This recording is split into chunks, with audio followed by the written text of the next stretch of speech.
तो आज हम लोग इलेक्ट्रोलाइटिक सेल का न्यूमेरिकल पार्ट को करेंगे कि इलेक्ट्रोड पर कितने अमाउंट ऑफ इलेक्ट्रोलाइट्स जमा होंगे, डिपॉजिट होंगे। कल हम लोग देखे थे फैराडे फर्स्ट लॉ, उसमें क्या कॉन्सेप्ट दिया था कि मास ऑफ दी यानी कंपाउंड जो भी कहें, कंपाउंड कहें, गैस कहें या एटम जो भी कहें, जैसे कॉपर हो गया, गैस हो गया, H2 गैस हो गया, तो गैस हो या कोई सब्सटेंसेज हो, any substances deposited on at any electrode either anode या कैथोड, एनोड पर या कैथोड पर कोई भी सब्सटेंसेज कितना डिपॉजिट होगा या कोई गैस कितना लिबरेटेड होगा, बाहर निकलेगा, वो कैसे फाइंड आउट करते हैं हम लोग, फैराडेज फर्स्ट लॉ। वहाँ पर हम लोग कल देख चुके हैं कि M is directly proportional to Q। जितना अमाउंट ऑफ चार्ज जाएगा सेल इलेक्ट्रोलाइटिक टैंक के अंदर उतना ही मास डिपॉजिट होगा। M इक्वल टू, यहाँ पर क्या देखे थे, M equal to ZQ, M equal to ZQ। Z को हम लोग क्या बोलते थे, एक कांस्टेंट है, इसका नाम क्या है, ECE। ये क्या है, कांस्टेंट है, ECE। ECE मीन्स इलेक्ट्रोकेमिकल, क्या था, इलेक्ट्रोकेमिकल। ECE का full form electrochemical equivalent, electrochemical equivalent, electrochemical equivalent.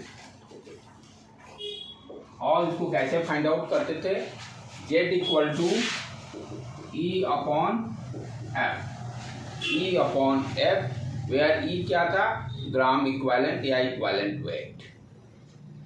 1 gram equivalent पे क्या होता है, इक्विवेलेंट वेट को ही बोलते हैं हम लोग। जैसे 1 मोलर मीन्स 1 मोल में कितना है ग्राम, तो कहीं ग्राम इक्विवेलेंट भी बहुत यूज करता है। तो 1 ग्राम इक्विवेलेंट बोली या ग्राम इक्विवेलेंट दोनों सेम वैल्यू। ग्राम इक्विवेलेंट कैसे हम लोग निकालते हैं, molecular mass, molecular weight divided by X. Molecular weight जैसे आप एलिमेंट देगा तो कॉपर का एटॉमिक मास ले लेंगे। मोलकुलर वेट, दो कंपाउंड CO2 गैस बन रहा है तो कार्बन ऑक्सीजन दोनों का ऐड करके निकाल लेंगे मोलकुलर वेट। तो इक्विवेलेंट वेट जो हम लोग निकालते हैं, इक्विवेलेंट वेट ये बेसिकली क्या है, molecular weight divided by x. X यहाँ पे क्या है, कितना इलेक्ट्रॉन, जैसे आयंस हैं वो कंप्लीट कितने इलेक्ट्रॉन देके वो कैटायन या एनायन उस एलिमेंट में कन्वर्ट हो जाए या मॉलिक्यूल में कन्वर्ट हो जा रहे हैं, राइट। ट्रांसफर ऑफ कितने इलेक्ट्रॉन की रिक्वायरमेंट है, वही यहाँ पर एक्स है। और जो एलिमेंट हम लोग पढ़े थे वहाँ पर क्या दिए थे, वैलेंसी, वहाँ पर जो लिए थे वैलेंसी, एक्स क्या है, वैलेंसी है, उससे हम लोग डिवाइड करके इक्विवेलेंट वेट निकालते थे। इक्विवेलेंट वेट का क्यों पढ़े थे हम लोग 11th में, कि 11th में जब हम लोग स्टार्टिंग किए थे तो वहाँ पर कोई भी केमिकल इक्वेशन दिया रहता था, पूछता था कितना मोल बना, क्या मोला, तो इक्वेशन को बैलेंस करना पड़ता था। ग्राम इक्विवेलेंट का कॉन्सेप्ट क्या है, इक्वेशन को विदाउट बैलेंसिंग किए हम बता सकते थे कितने मोल्स हैं। और नॉर्मलिटी में भी इसको जो जरूरत पड़ी थी, अब तो सिलेबस से उसका कट भी हो गया है, राइट। तो ग्राम इक्विवेलेंट बोलें या इक्विवेलेंट वेट बोलें, दोनों सेम। कैसे निकालेंगे, molecular weight divided by x. X क्या है, कितना इलेक्ट्रॉन नीड है उसके कैटायन को ख़त्म करने के लिए, चार्ज को ख़त्म कर लिया, एनायन और एनायन में कितना इलेक्ट्रॉन लिबरेट करेगा, या we can say oxidation number, नहीं ऑक्सीडेशन, हाँ ऑक्सीडेशन नंबर से भी कर सकते हैं, या रिडक्शन नंबर जो रहेगा वो भी एक्स है। तो इस तरह से हम n का वैल्यू कैलकुलेट कर लेते हैं अकॉर्डिंग टू फार्मूला। और एक दूसरा ट्रिक मैंने क्या बताया था, जो यूनिटरी मेथड वो सबसे बेस्ट है। बोर्ड के लिए तो यही मेथड आपको फॉलो करना पड़ेगा, बोर्ड एग्जाम के लिए यही मेथड फॉलो करना पड़ेगा। कॉम्पिटिटिव एग्जाम के लिए उस टेक्निक को हम यूज कर सकते हैं। उस कॉन्सेप्ट में हम लोग क्या देखे थे कि एक मोल सब्सटेंस जो है, एक मोल सब्सटेंस के लिए कितने number of moles of electron की जरूरत पड़ती है। 1 मोल सब्सटेंस के लिए कितना number of moles of electron, ये सारे वो पूरा एग्जाम्पल यही मैं बताया गया हूँ। कितने मोल्स ऑफ इलेक्ट्रॉन हाइड्रोजन के लिए कितने जरूरत पड़ेगी, क्लोरीन के लिए कितने जरूरत पड़ेगी, फिर H2O के लिए जो था वहाँ 4 इलेक्ट्रॉन की जो था, कुल वहाँ पर O2 गैस के लिए 4 मोल इलेक्ट्रॉन की जरूरत थी। इसीलिए वहाँ ये सब बता रहा था मैं बार बार। तो 1 मोल सब्सटेंसेस के लिए कितने number of moles of electron की जरूरत पड़ेगी। 1 मोल ऑफ इलेक्ट्रॉन का चार्ज कितना होता है, 1 फैराडे। 1 मोल ऑफ इलेक्ट्रॉन का चार्ज कितना हो जाएगा, 1 फैराडे। तो हम इसको ये भी कर सकते हैं, 1 मोल ऑफ सब्सटेंस में कितना फैराडे, जितने number of moles of electrons होंगे उतना ही फैराडे होगा। जैसे क्लोरीन के लिए Cl2 2f, 2 mole of electrons, तो चार्ज कितना जरूर पड़ेगा, 2f। f का वैल्यू रख देंगे 96500 और उसके बाद जो भी पूछेगा उसको आराम से यूनिटी मेथड से हम लोग सॉल्व कर लेंगे। ठीक है, कल एक प्रॉब्लम हम लोग किए थे, आज इस पर जितने क्वेश्चंस आए हुए हैं सारे आईटी के प्रीवियस क्वेश्चंस नेट के लिए इंपॉर्टेंट हो जाते हैं। 10-15 साल पहले वाले जो क्वेश्चंस आईटी के आए हुए रहते हैं वो नेट के लिए इंपॉर्टेंट हो जाता है, क्योंकि नेट में क्या है, आपका डाटा 2 कप उठाता है। 60-70% तो आप ही के नेट से ही क्वेश्चन रहेंगे, जो 30% डिफरेंस जाएगा वो मेंस से जाएगा। जो आईटी के जो ऑब्जेक्टिव क्वेश्चन है वो डाल देता है, वही 30% डिफरेंस है। ठीक है बेटे, चलो स्टार्ट करें हम लोग।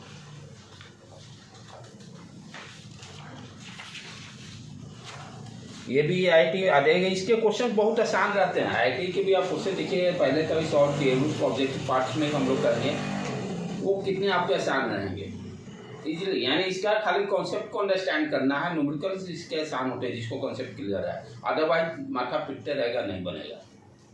कॉन्सेप्ट क्लियर हो गया तो कोई सोचना ही नहीं, वो तो कहीं भी फिजिक्स हो केमिस्ट्री हो कॉन्सेप्ट क्लियर तभी बनेगा, अदरवाइज तो मुश्किल है।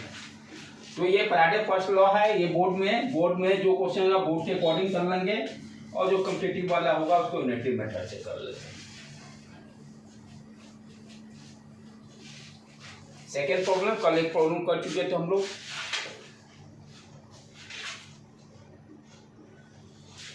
टू फैराडे, ये भी क्वेश्चन आ चुका है 2015 में आईटी में मेंस में। 2 Faraday 2 Faraday of electricity, 2 Faraday of electricity is passed through a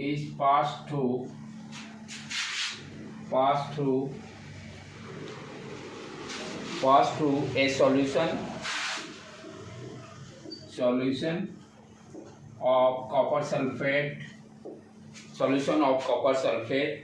The mass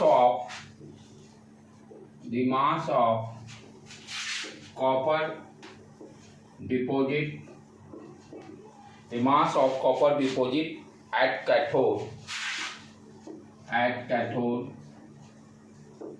atomic weight copper का दिया हुआ है 63.5 ग्राम। क्या दे रहा है, 2 Faraday electricity is pass through a solution of copper sulphate, the mass of copper deposit eight the cathode. Cathode पे हमें मास निकालना कितना डिपॉजिट होगा। सॉल्यूशन इलेक्ट्रोलाइट किस तरह का है, copper sulphate, copper +2 sulphate -2, sulphate -2 anode पर चला जाएगा, कॉपर +2 जे भी दिया है कैथोड पे जा रहा है। आप ध्यान से देखिए, कॉपर +2 2 इलेक्ट्रॉन लेकर क्या बना दिया, कॉपर सॉल्यूट। कितने मोल ऑफ इलेक्ट्रॉन की जरूरत पड़ी, 2 मोल। जितने इलेक्ट्रॉन्स की जरूरत पड़ी उतने mole of electrons, 1 mole 2 mole 1 mole, 2 moles of electron की जरूरत पड़ी। तो कितना चार्ज की जरूरत पड़ा, 2f। 1 मोल कॉपर के लिए कितने चार्ज की जरूरत पड़ी, 2f। 1 मोल कॉपर के लिए कितना जरूरत पड़ गया बेटे, कितना चार्ज की जरूरत पड़ गई, 2f। 1 मोल का मतलब कितना होता है, 63.5 ग्राम दिया भी है। वो दे क्या रहा, देखो कितने आसान होते हैं ट्रिक आपको मालूम। 2 Faraday of electricity is passes through a solution of copper sulfate. The mass of copper at the cathode is 63.5 ग्राम। 1 मोल बन गया आराम से। तो से उसमें जो ऑब्जेक्टिव में टिक रहेगा 63.5 ग्राम दिया रहेगा या मोल में दिया है तो 1 मोल, इसको टिक मार्क कर लेंगे। ठीक है, फॉर्मूला से भी आराम से हम लोग कर सकते हैं। m इक्वल टू क्या है अपना जेड माने थे ना कांस्टेंट को क्या माने थे, m directly proportional to q, Z ही था ना कांस्टेंट, हाँ जेड क्यू। ठीक है, हमें क्या निकालना है, मास। चार्ज दिया हुआ है 2f है, चार्ज दिया हुआ है 2f है। ठीक है, जेड इंटू 2f। जेड क्या होता है, E upon F, E upon F, 2f, F उड़ गया, E इंटू 2।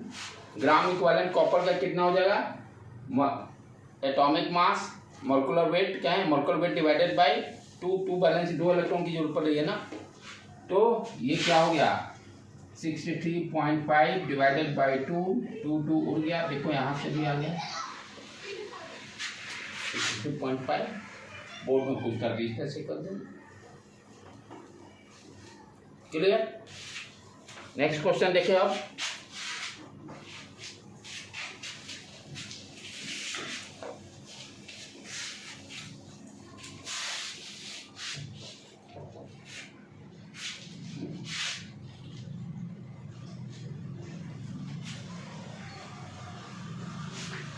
इससे भी ये क्वेश्चन 100% है, यहीं से अभी आज वाला लेक्चर से जितने बनाएंगे उतना बना ले काफ़ी है। ये भी आईटी में पूछा 2008 में ऑब्जेक्टिव क्वेश्चंस, पहले के जितने ऑब्जेक्टिव क्वेश्चन आपके लिए इंपॉर्टेंट हो जाएगा। Electrolysis of, third question, electrolysis of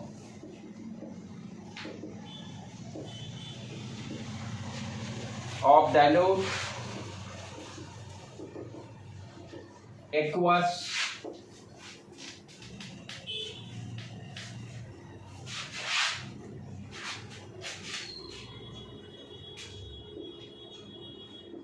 aqueous sodium hydroxide, aqueous sodium chloride, sorry not sodium chloride, aqueous sodium chloride solution was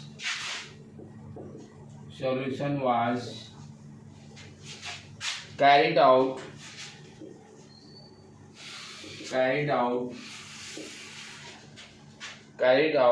by passing 10 ampere current. The time required to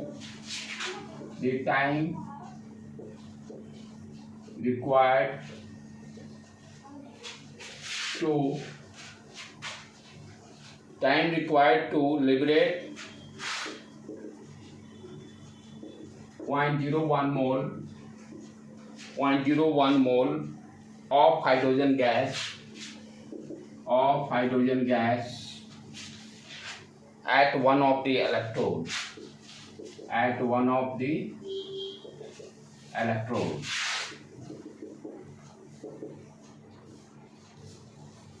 One of the electrodes, 1F दिया हुआ value 96500 coulomb. क्या करा, electrolysis of dilute sodium chloride aqueous solution है, यानी electrolytic tank में क्या है, dilute sodium chloride है। ठीक है, dilute sodium chloride aqueous solution है, कहने का मतलब ये ऑलरेडी हम लोग किए हुए हैं। एनोड पे क्या जाएगा, OH जाएगा, जाना चाहिए था। ये Cl और OH में कंपटीशन था, Cl जीतता, लेकिन OH इतना एक्सेस में है कि डाइल्यूट, इसीलिए वो सारा कराया गया। देखो सारा वहीं से कॉन्सेप्ट है, excess amount of the water है, इसलिए OH बाजी मार देगा, एनोड पर OH जाएगा। और देखे थे हम लोग वहां पर, ये तो हो गया एनोड, क्या निकला था वहां पर H2O प्लस O2 गैस।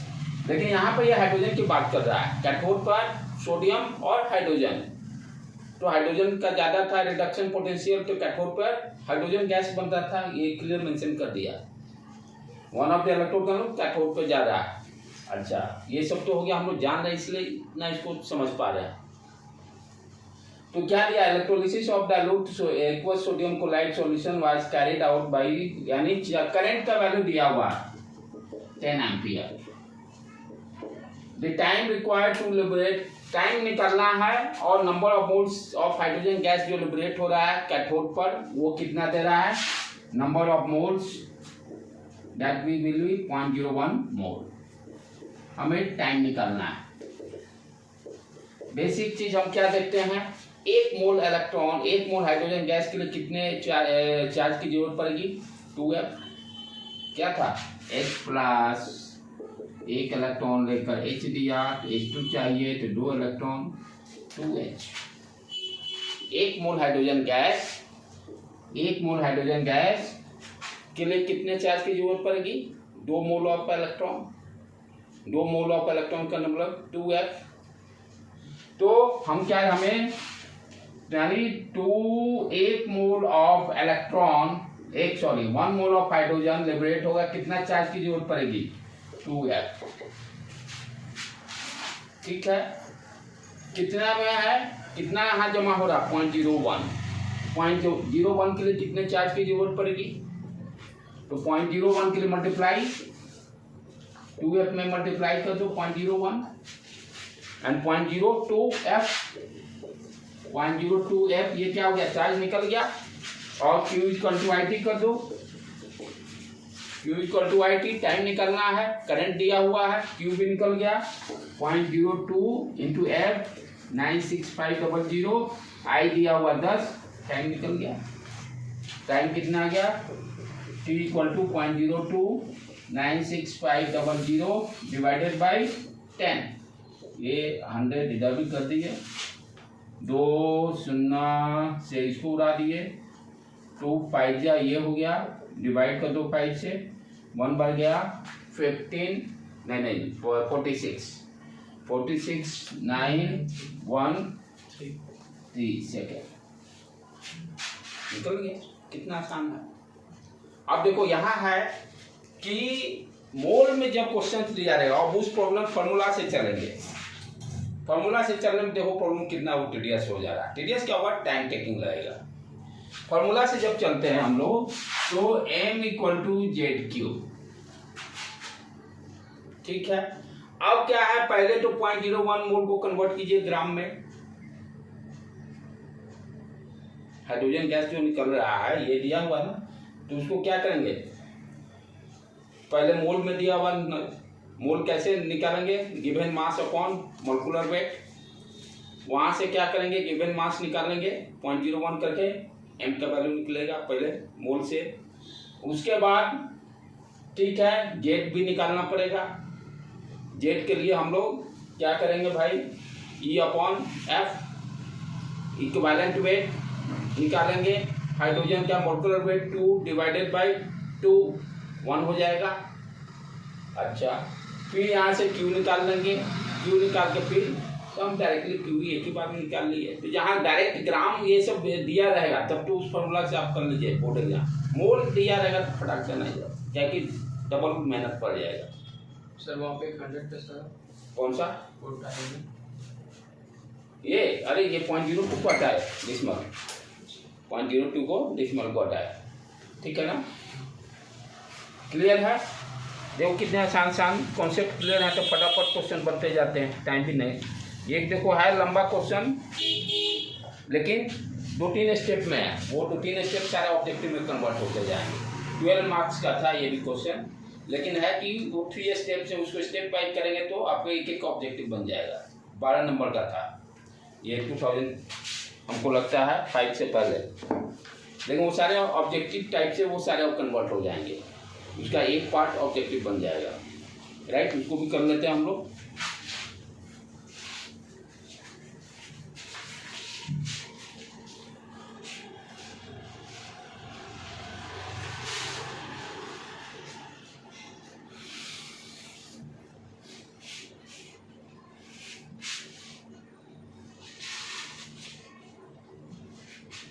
हाँ, लेकिन है कि वो थ्योरी पार्ट जिसको क्लियर रहेगा उसी के लिए आसान रहेगा। अब वो पता रहेगा ना कितने मोल्स ऑफ इलेक्ट्रॉन जरूरत पड़ेगा, पूरा उसको पता है एनोड पे कैसे जा रहा है, कैथोड पे कौन जाएगा, कि वो क्लियर रहने पे ही तभी आसानी से बन जाएंगे। नेक्स्ट प्रॉब्लम, ये भी 2007 में आया था, 12 मार्क्स, लेकिन इसका ऑब्जेक्टिव 3 पार्ट्स है, एक एक ऑब्जेक्टिव आपका ऑब्जेक्टिव बन जाएंगे। 4 नंबर का था ये। 4 molar mass, 4 molar mass, 4 molar of 4 molar aqueous sodium chloride is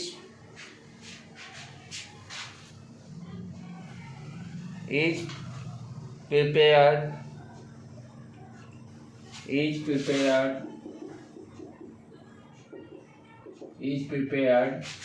and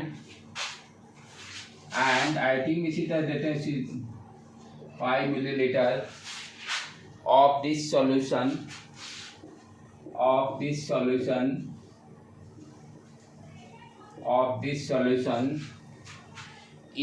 electrolyzed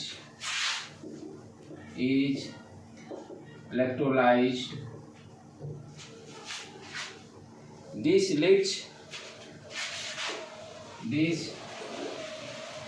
leads to evolution of Cl2 gas at one electrode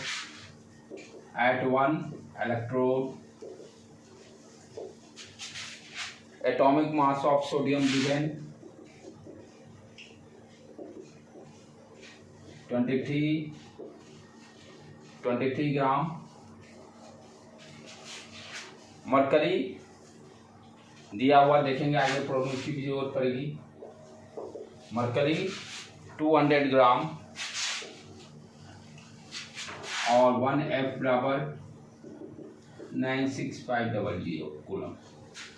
ठीक है, ये पार्ट का पहले देखें क्या कर रहा है, क्या दे रहा है। 4 मोलर एक्वस सोडियम क्लोराइड है। सॉल्यूशन का वॉल्यूम कितना दिया हुआ, इलेक्ट्रोलाइट, सॉल्यूशन का मतलब इलेक्ट्रोलाइट, वॉल्यूम कितना यूज हो रहा है 500 मिलीलीटर। एक्वस यानी 4 मोल मोलारिटी के टर्म में दिया हुआ है electrolyte. M for molarity, 4 molarity sodium aqueous sodium chloride है और उसका वॉल्यूम क्या दिया हुआ है 500 मिलीलीटर। पहला कुछ क्वेश्चन पूछता है total number of moles of Cl2 gas निकालें। मोलारिटी वाला कॉन्सेप्ट है यहाँ पर। Total moles of Cl2 gas कितना होगा, तो मोलारिटी इक्वल टू क्या होता है, number of moles divided by volume of this solution in litre. Molarity क्या होता है, number of moles of solute divided by volume of the solution in liter। हमें ये पूछ रहा है number of moles of solute. Solute यहाँ क्या है, सोडियम क्लोराइड है, सॉल्वेंट वाटर है, राइट। मोलारिटी ये दिया हुआ 4 मोल, ये वॉल्यूम क्या हो जाए 500 मिलीलीटर दिया हुआ, तो 1/2 लीटर में कन्वर्ट करेंगे तो आराम से कैलकुलेट हो गया। Number of moles of solute या सोडियम क्लोराइड जो कर दिया हुआ है, कोलिन दिया हुआ ना, कोलिन गैस। एक चीज ध्यान देने की बात क्या है कि हाँ थोड़ा सा यहाँ पर ये दिया हुआ है सोडियम क्लोराइड, देखो ठीक है। तो यहाँ है KIT का क्वेश्चन है, इतना तो सीधा रास्ता देगा नहीं आपको। सोडियम क्लोराइड जो है वो जो ब्रेक होगा क्या देगा, Na+Cl-। अच्छा, अब ये Cl- क्यों बात कर रहा है ना, this leads to evolution of Cl2 gas at anode. तो ये कहाँ जाएगा, Cl- है, ठीक है। सॉल्यूशन किस तरह का है, एक्वस दिया हुआ, कुछ नहीं दिया तो कॉन्सेंट्रेटेड लेंगे, तो डेफिनेटली Cl- कहाँ जाएगा, एनोड पर Cl- और OH-। Cl माइनस का है कॉन्सेंट्रेटेड में, तो वहां पर क्या देखे ये Cl माइनस Cl में कन्वर्ट होगा, एक इलेक्ट्रॉन निकलेगा, लेकिन Cl एग्जिस्ट नहीं करेगा तो क्या होगा Cl2, यानी 2 मोल ऑफ Cl माइनस से 1 मोल Cl2 गैस निकल रहा है। 2 moles of Cl minus anion जो है उससे Cl2 गैस कितना बन रहा है 1 मोल। अब चलो यहाँ पर क्या है, सोल्यूट क्या है सोडियम क्लोराइड, तो जो नंबर ऑफ मोल्स किसका निकलेगा सोडियम क्लोराइड का, मोलरिटी इसका दिया हुआ है 4m, तो जो नंबर ऑफ मोल्स निकालेंगे किसका निकलेगा सोडियम क्लोराइड का। तो number of moles of sodium chloride कितना हो गया, मोलरिटी 4 दिया है, ये 2 मोल्स। ठीक है, यहाँ पर हम क्या देख रहे हैं 1 मोल सोडियम क्लोराइड, 1 मोल सोडियम आयन दिया, 1 मोल Cl माइनस दिया, 2 मोल आया है। 2 mole of sodium chloride 2 moles sodium देगा, 2 मोल्स क्लोरीन आयन देगा। अब यही 2 मोल यहाँ यूज हो रहा है, ये 2 मोल कितना दे रहा है 1 मोल, 2 moles gives 1 mole of Cl2, तो गिवन क्या आया 2 मोल्स ऑफ Cl कितना देगा 1 मोल Cl2, यही क्वेश्चन है ना, पूछ रहा है ना, find total moles of Cl2 gas, कितना निकला 1 मोल। क्लियर, समझ में आ रहा बेटे, क्योंकि कितना है सोडियम क्लोराइड 2 मोल्स, 2 मोल सोडियम क्लोराइड कितना क्लोरीन आयन देगा, कितने मोल्स देंगे 2 मोल्स देंगे, यहाँ 2 मोल से 1 मोल बन रहा है, तो 2 मोल दिया होता है 1 मोल Cl2 गैस निकला, that is the answer. Clear, समझ में आया, जो ये 4 नंबर का था, तो number of moles of Cl2 1 moles, तो आपके लिए इतना ऑब्जेक्टिव के लिए मेंस के लिए काफी है। ठीक है, अच्छा अब सेकंड क्वेश्चन क्या कर रहा है, सेकंड क्वेश्चन इसको मिटा देता हूँ, जाके सारे प्रैक्टिस जरूर कीजिएगा, पहले मैं बता दिया, नहीं तो कोई फायदा नहीं करेगा।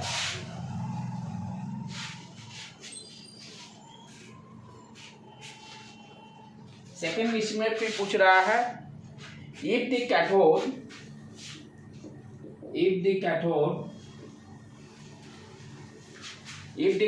is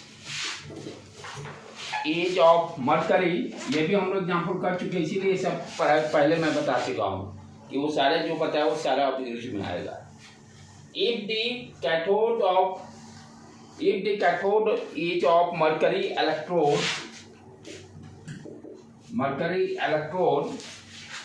the maximum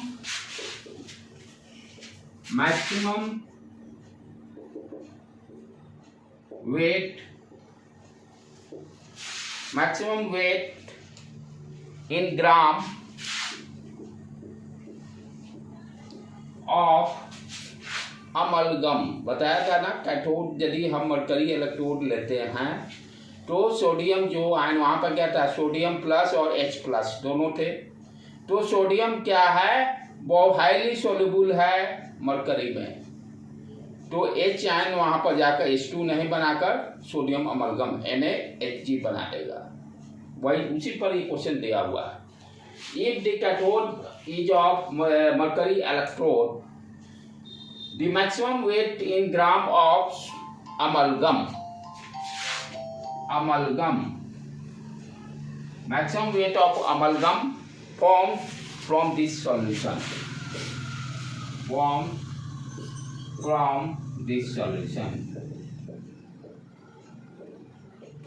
maximum weight बताना है सोडियम अमलगम का, तो देखना पड़ेगा सोडियम मोल्स कितना निकला, और निकाल चुके थे 2 मोल्स ऑफ सोडियम आयन निकला था। अभी देखे ना sodium chloride gives sodium plus Cl minus, 2 मोल सोडियम क्लोराइड आया 4 मोलरिटी से, ये कितना दिया 2 मोल्स, ये कितना दिया 2 मोल्स। अब यही सोडियम क्या है सोडियम में कन्वर्ट होगा, तो सोडियम प्लस 1 इलेक्ट्रॉन लेकर सोडियम कन्वर्ट हो गया, तो सोडियम कितने मोल्स मिले, ये 2 मोल सोडियम आयन है यहाँ से, ये भी 2 मोल मिल गया सोडियम, यही सोडियम जाके अमलगम बना रहा है, क्या रिएक्शन है, सोडियम मरकरी से रिएक्ट करके NaHg बनाया। कितना है सोडियम, 2 मोल्स। तो यहाँ भी देख रहे हैं 1 मोल मिलकर 1 मोल बना रहा है। तो 2 मोल सोडियम, 2 मोल मरकरी, 2 मोल सोडियम अमलगम बन जाएगा। कितने मोल बन गया, 2 मोल्स ऑफ सोडियम अमलगम बन गया। मोलकुलर वेट क्या करेंगे, सोडियम का दिया हुआ 23, मरकरी का दिया हुआ 200, 223 इंटू 2 कर देंगे, 446 ग्राम। ये ऑब्जेक्टिव में इस तरह से आपको दे देगा, 446 ग्राम आ जाएगा सोडियम अमलगम। ठीक है। एक फिर थर्ड क्वेश्चन क्या था कि how many charge is required to complete the electrolyse. 100% complete करने के लिए कितने चार्ज की जरूरत पड़ेगी। तो आप दोनों रिएक्शन में क्या देख रहे हैं, यहाँ भी कितने हैं, 2 मोल, 2 इलेक्ट्रॉन वहां यूज हुआ था ना, यहाँ भी 2 इलेक्ट्रॉन। तो कोलेंट गैस कितना इलेक्ट्रॉन एनोड पर छोड़ा है, 2 moles of electron, 2 moles of electron. वही इलेक्ट्रॉन बैटरी से होते हुए आपके कैथोड पर पहुंचा था। तो कितने 2 मोल्स ऑफ इलेक्ट्रॉन की जरूरत पड़ेगी इलेक्ट्रोलाइज करने के लिए।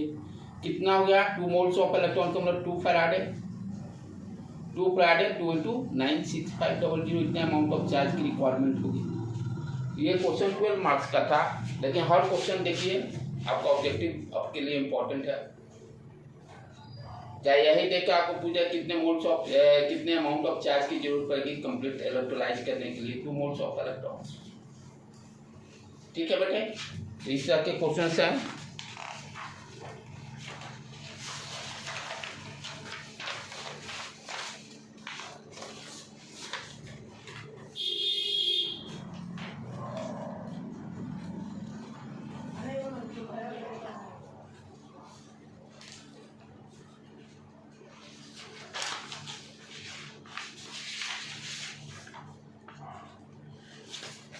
हाँ, अब नेक्स्ट क्वेश्चन देखें।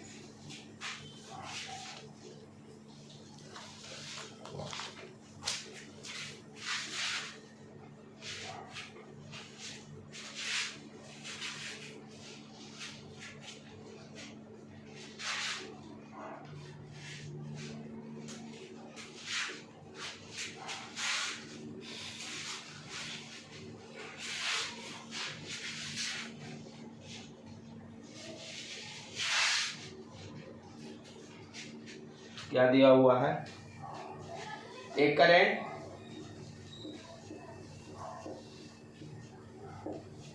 Current of 2 ampere, current of 2 ampere is passed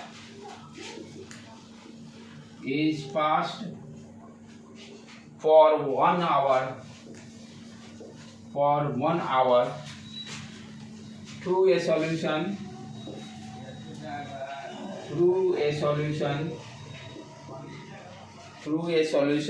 of aluminum chloride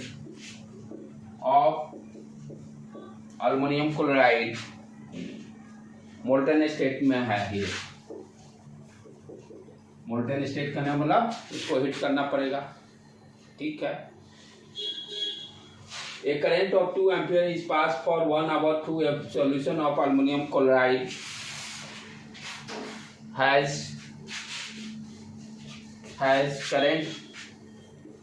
a current efficiency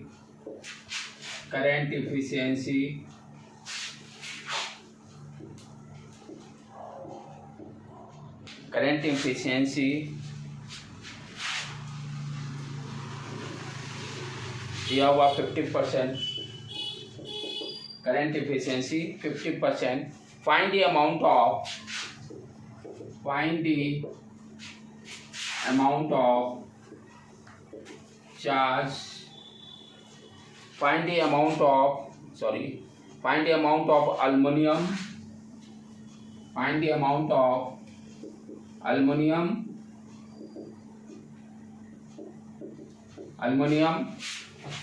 deposited at the cathode,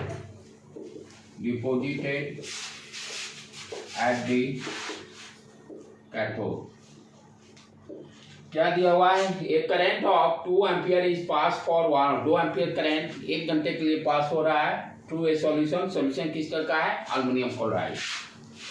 solution अपना हो गया AlCl3। Has a current efficiency, यानी 50% ही करंट यूज में आ रहा है इलेक्ट्रोलिसिस के लिए। एफिशिएंसी देने का मतलब कि बैटरी से जो करंट चला उसका आधा ही करंट हमें यूज में आ रहा है। 50% एफिशिएंसी दिया हुआ है। हमें निकालना find the amount of the aluminium deposited at the cathode.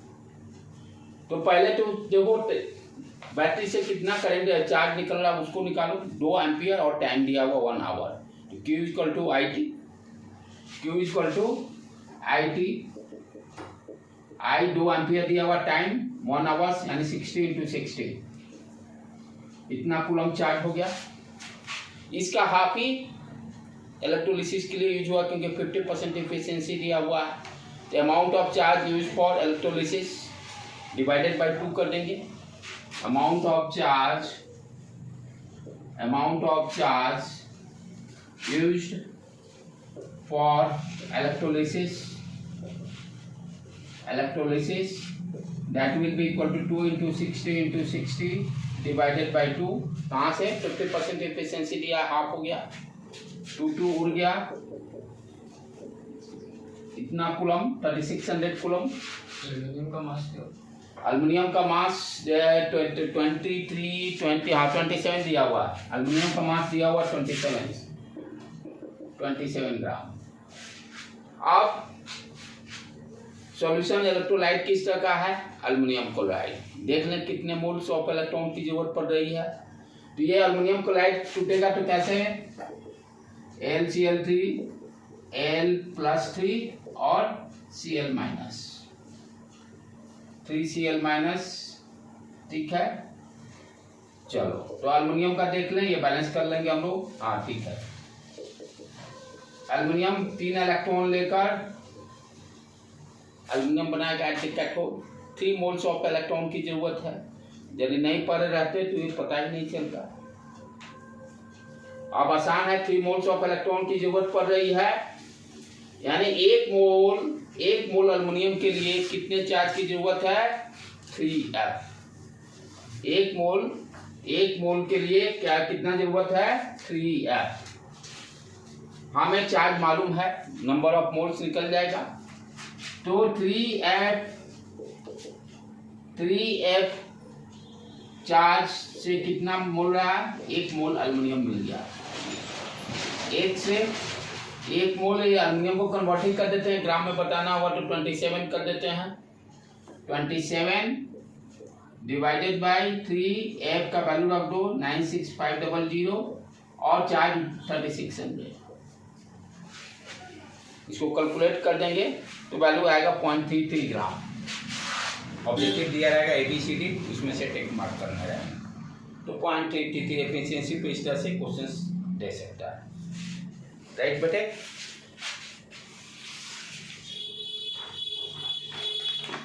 Next question,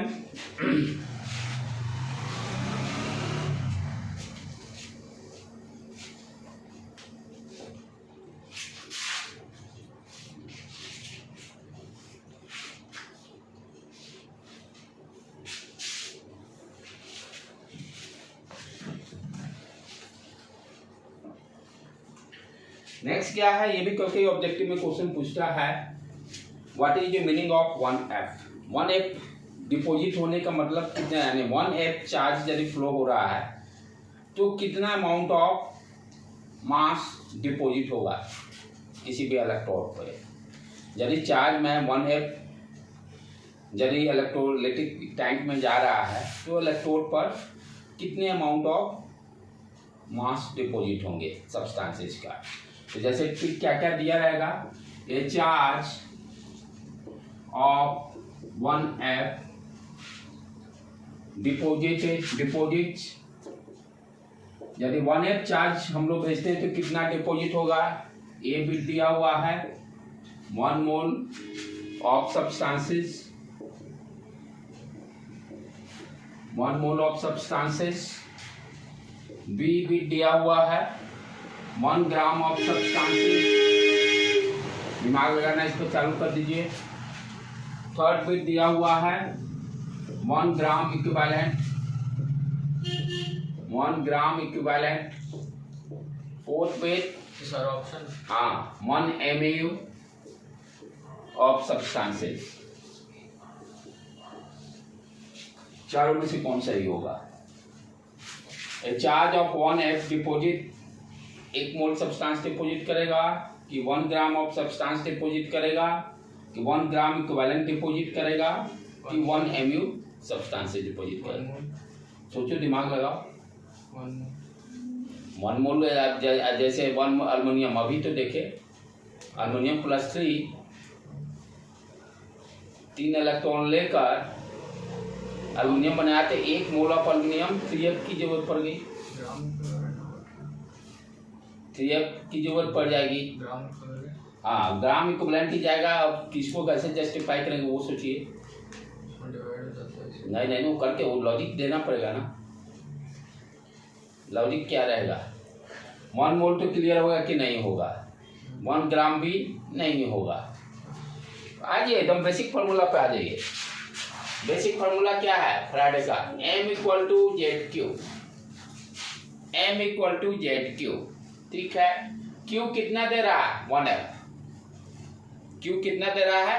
1F। Z बराबर हम क्या जानते हैं? E अपॉन F होता है। Q कितना दिया हुआ है? 1F।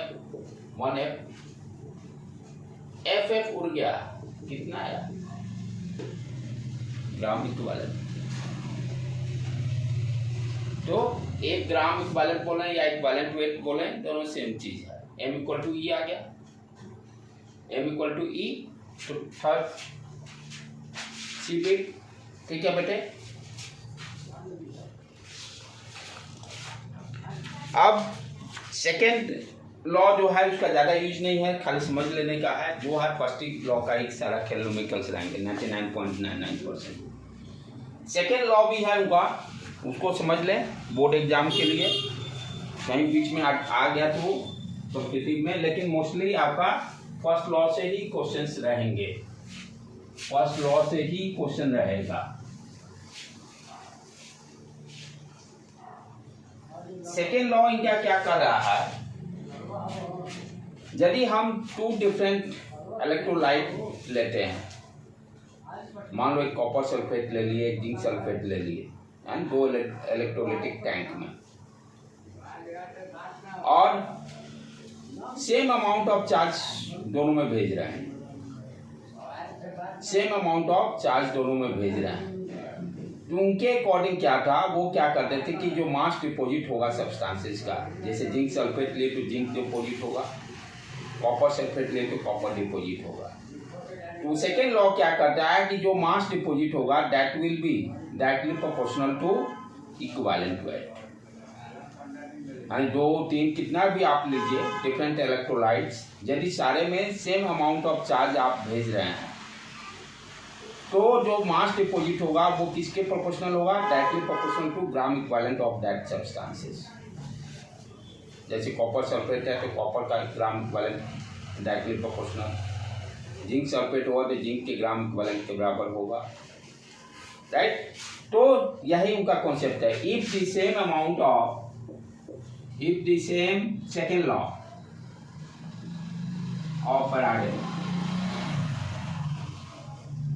if the same amount of electric charge, if the same amount of electric charge, if same amount of electric charge, the same amount of electric charge is passed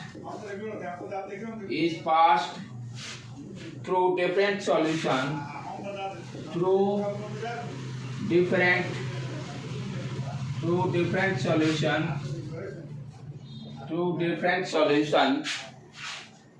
different solution का मतलब different electrolyte. यहाँ पर मैं clear बता दिया, solution का मतलब electrolyte, you can say electrolyte. 2 different solution और इलेक्ट्रोलाइट दोनों सेम चीज है। The amount of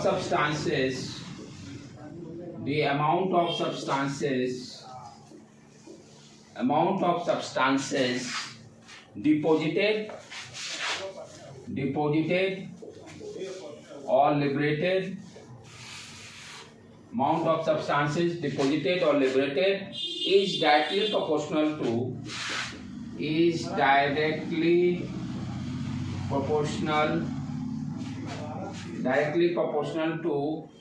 gram equivalent या equivalent weight, directly proportional to equivalent weight. आप सेम अमाउंट ऑफ चार्ज कैसे भेजेंगे? सेम अमाउंट ऑफ चार्ज करने का मतलब current same, time same, Q equal to I. How it is possible? Current same कम होता है रेजिस्टेंस में जब सीरीज में कनेक्शन हो। इसी तरह से यहाँ भी दोनों जो भी सेल होंगे इलेक्ट्रोलाइटिक टैंक दोनों सीरीज में कर देंगे तो सेम अमाउंट ऑफ चार्ज जाएगा।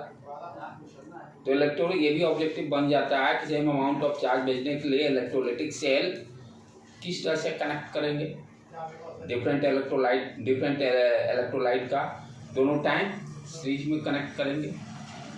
तो किस तरह से कनेक्शन होगा? जैसे मान लो कि ये दो टैंक ले लिए,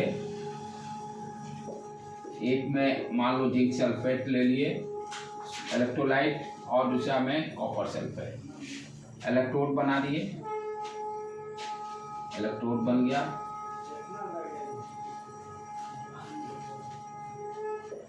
इसको बैटरी से कनेक्ट कर दिए। अच्छा, इलेक्ट्रोलाइट है, ध्यान क्या देना है, पॉजिटिव टर्मिनल बैटरी का एनोड से कनेक्ट होगा, यही है। इलेक्ट्रोकेमिकल सेल में नेगेटिव से कनेक्ट होता था, यहाँ पॉजिटिव से कनेक्ट होता है क्योंकि करंट अंदर भेजना है। अंदर कहाँ से निकलेगा? पॉजिटिव टर्मिनल से ही। इस तरह से याद रख सकते हैं, ये बाद में भूलता है। इलेक्ट्रोकेमिकल में क्या है, करंट निकालना है तो क्या होगा, एनोड से निगेटिव टर्मिनल पर जाके यानी पॉजिटिव टर्मिनल से बाहर करंट निकालना है तो डेफिनेटली पॉजिटिव टर्मिनल कैथोड से कनेक्ट हो जाएगा, बाहर निकालना है क्योंकि करंट बाहर किससे निकलता है? पॉजिटिव टर्मिनल से। राइट, समझ में आ रहा है? बाहर पॉजिटिव से निकलता, बैटरी जो है इसी से निकलेगा ना, सेल से बाहर निकलेगा। अब यहाँ करंट अंदर भेजना है तो इस तरह का रहेगा। राइट, तो यहाँ पर क्या हो गया, इस तरह से पॉजिटिव टर्मिनल से इस एनोड को जोड़ दिए और दूसरे को इसके कैथोड से कनेक्ट कर दिए और इसको वायर से कनेक्ट कर दिए दोनों टर्मिनल। अब देखो सीरीज में चला करंट जो आएगा, ये करंट यहाँ current same amount of current किया, सीरीज में कनेक्शन कर दिए। तो सेकेंड लॉ इनका क्या करता है कि यहाँ पर आप ध्यान से देखो फॉर्मूला, इसके लिए मास कितना डिपोजिट होगा, जिंक डिपोजिट होगा at the cathode, M equal to Z Q, M equal to Z Q, यही फॉर्मूला, क्यू तो सेम है। अच्छा, E अपॉन F, जिंक का ग्राम इक्विवेलेंट ले लिए, डिवाइडेड बाय F क्यू तो सेम है। उसी तरह से कॉपर सल्फेट के लिए देखिए मास कितना डिपोजिट हो रहा है, M copper, E gram equivalent copper divided by F into Q, दोनों जगह चार्ज सेम। क्या कर रहा है कि अमाउंट ऑफ सब्सटेंसेस डिपोजिटेड और liberated is directly proportional to equivalent weight. दोनों को अब डिवाइड कर देते हैं, डिवाइड कर देंगे तो क्या देगा, M Zn upon M copper that will be equal to, ध्यान से देखो बेटे, ये न्यूमरेटर में आ गया, Q उड़ गया, F सब उड़ जाएगा डिवाइड करेंगे तो, और नीचे में भी। तो mass is directly proportional to gram equivalent और इक्विवेलेंट वेट, यही आ रहा आया ना, M M Q E Q पर। तो इससे क्या कंक्लूजन निकला, जो मास जो निकलेगा, जो मास डिपोजिट होगा, यदि सेम अमाउंट ऑफ चार्ज यदि हम भेजते हैं टू डिफरेंट इलेक्ट्रोलाइटिक टैंक में, तो कितना मास डिपोजिट होगा, that is directly proportional to gram equivalent और इक्विवेलेंट वेट, उस पर डिपेंड करेगा। ठीक है, तो ये कॉन्सेप्ट सीख लीजिए। जैसे एक प्रॉब्लम कर लें, कम चांसेज हैं लेकिन सॉल्व कर लीजिए। तो बेसिक क्या ध्यान देना है, सेकेंड लॉ क्या करता है कि सेम अमाउंट ऑफ चार्ज यदि हम डिफरेंट इलेक्ट्रोलाइट में भेजते हैं तो जो मास डिपोजिट होगा इलेक्ट्रोड पर that is directly proportional to equivalent weight. Of that substances. बस यही है। हाँ, कैसे आप सेम करेंट चार्ज जाएगा तो भाई सीरीज में दोनों को जोड़ दीजिए, राइट। जैसे एक न्यूमेरिकल देख लें इसका।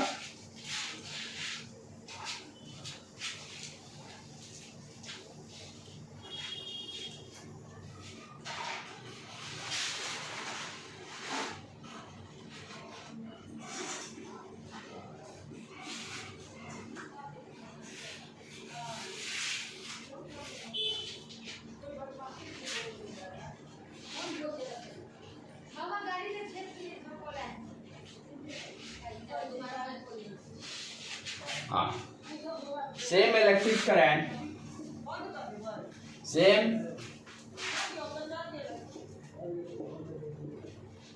Electric charge, same electric charge is passed, the same electric charge is passed through aqueous solution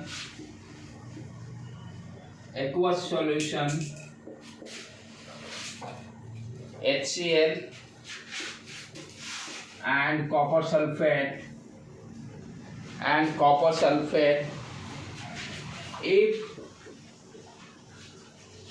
if the 12 gram of hydrogen is liberated,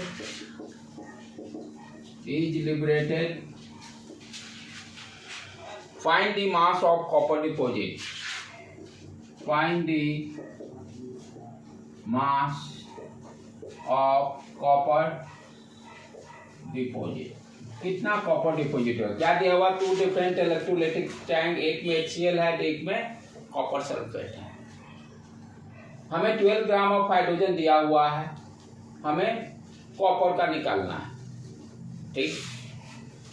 तो कैसे निकालेंगे? यहाँ पर दोनों लॉजिक सोचे जो हम लोग पढ़े हैं न्यूट्री मेथड, वहां से भी कैलकुलेट कर सकते हैं आसानी से और फॉर्मूला को यूज करके कर सकते हैं। क्या दे रहा है कि एक टैंक में क्या है? Hydrogen gas. दोनों में कॉन्सेप्ट क्या है? चार्ज से।